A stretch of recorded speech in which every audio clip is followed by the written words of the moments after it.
na si wasasi, sana sana wale watoto wetu ambao wamemaliza shule, tuwafuatilie kwa sababu wanaanza kutumika kwa usafirishaji wa hii madawa ya kulevya, na mkiona vile inaleta madhara mingi sana kwa watu wazima, watoto, na tunaendelea na msako zetu.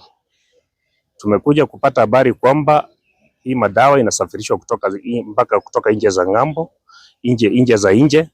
Kama hii mzigo ilikuwa inatoka Dar es Salaam ikiingia Kenya, na mwenye kupokea mzigo ako Nairobi. Tunaendelea kumsaka. Saa hizi maofisa wetu wengine wako Nairobi wanaendelea kumsaka, na tunajua kwamba atapatikana.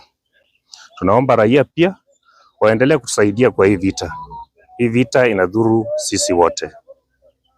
And we want to tell the smugglers out there, people who like to smuggle through Namanga border, that we'll get them, we'll cast them, and all prohibited items will be confiscated, and people will be prosecuted in court and taken to jail. That is the message that we want to send out there, that we want only legitimate trade to be facilitated through this border.